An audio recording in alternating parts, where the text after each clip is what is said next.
Hello everyone, we are Auran't and today we'll be talking about some datasets we found about Elden Ring.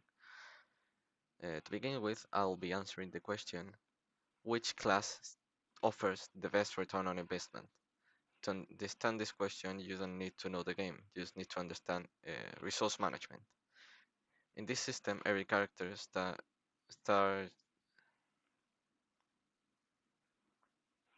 in this system, every character starts with a class, and every class has a specific budget of skills. To calculate the answer to this question, we process the data uh, to what we call an efficiency gap, which we can see here. Uh, in many scenarios, people assume that a balanced option in Elden Ring, this being the red on the far right, uh, is uh, is the safest bet. However, our visualization proves that being average is actually mathematically inefficient. If you look at the wasted points bar, you'll see that the red is the highest.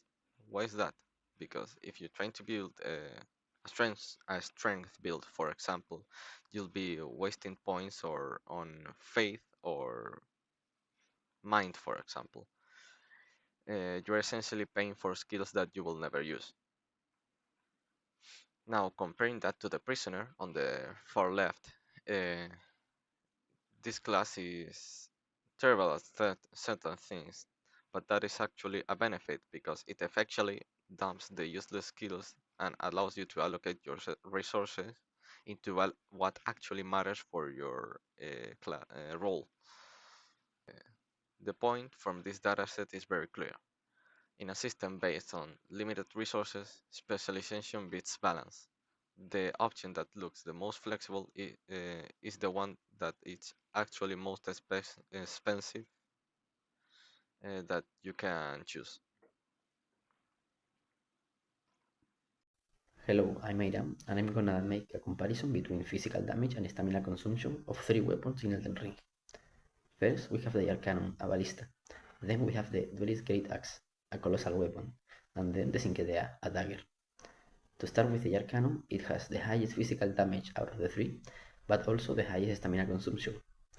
Then the Duelist Great Axe has lower physical damage than the Arcanum, but also lower stamina consumption than the Arcanum.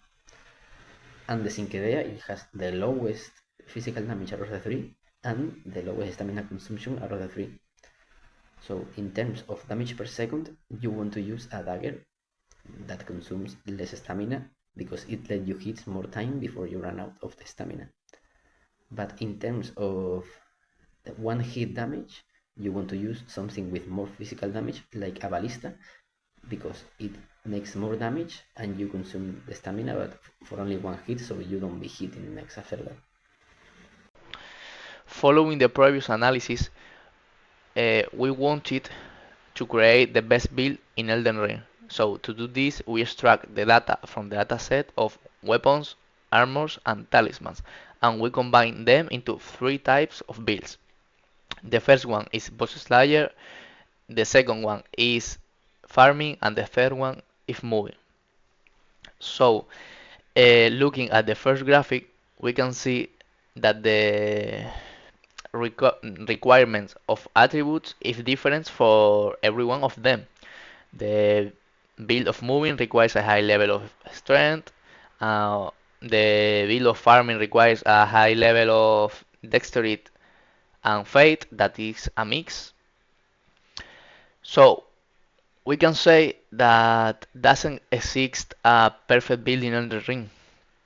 It all depends on your objective and what type of build you want to use.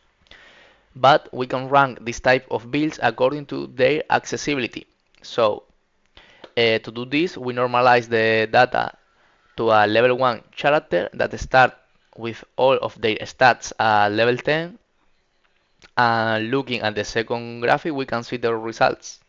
So we can see that the boss slayer builds is the more cheaper, that only requires 20 levels, while the build of moving requires 35 levels. So in conclusion, uh, we can say that doesn't exist a perfect build in Elden Ring.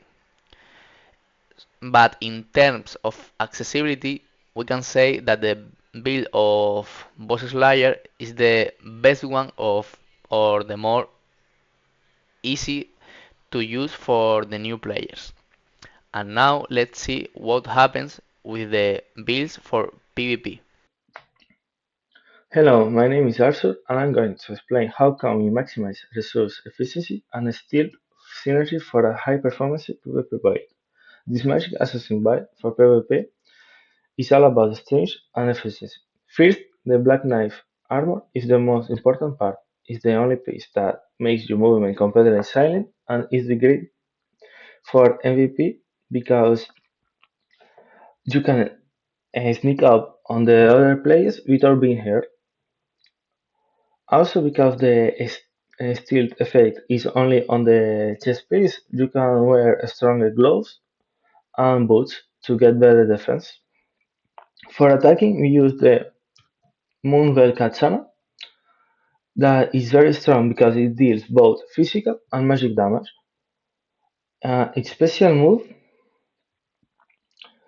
the Moon called Transcend Moonlight, shoots a wave of light that is very fast and hard for enemies to dodge.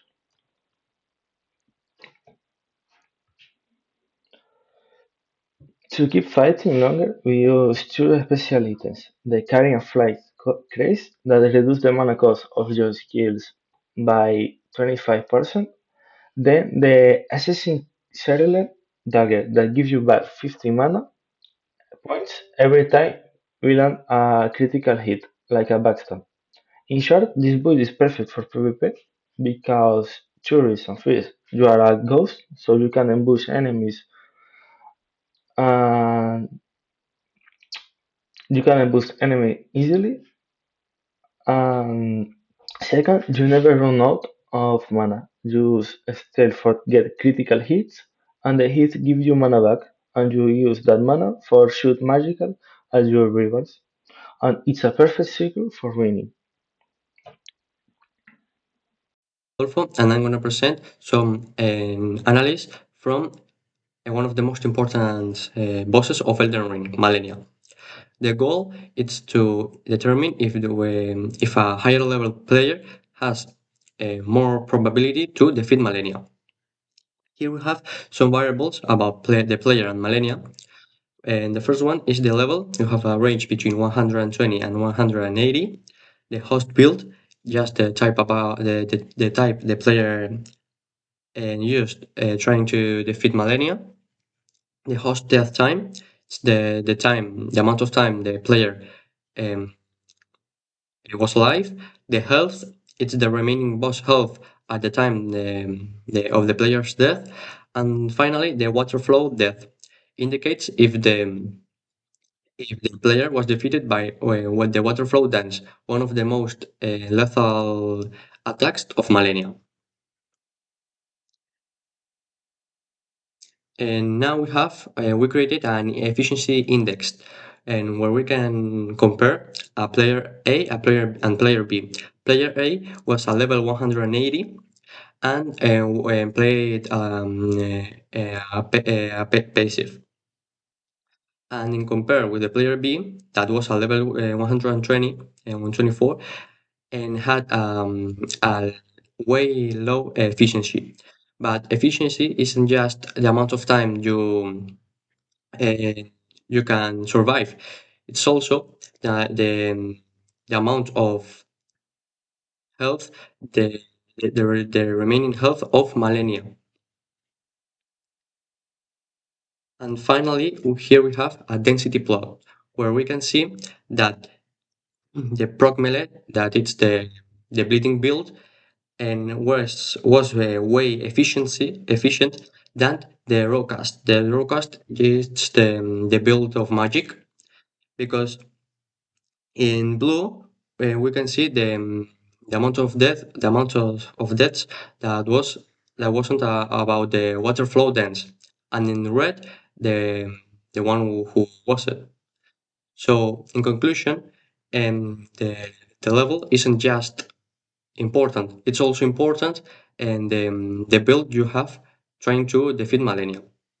So with here, our presentation ends. Hope you all enjoy.